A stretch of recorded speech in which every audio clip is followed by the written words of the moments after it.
Selamünaleyküm.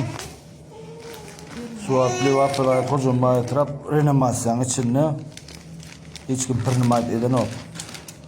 Dur deyip kuvans deyip dejurnu var eken hiç yeri kabul etmedi beni.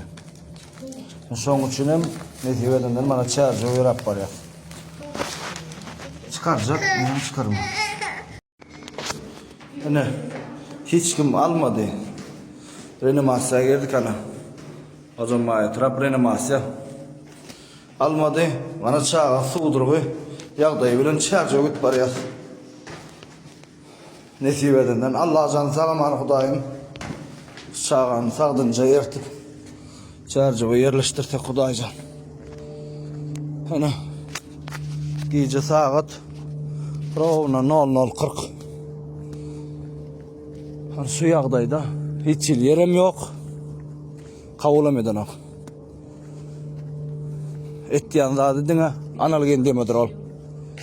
Birbirine atışıp beni bizi bir yerden çıkardı.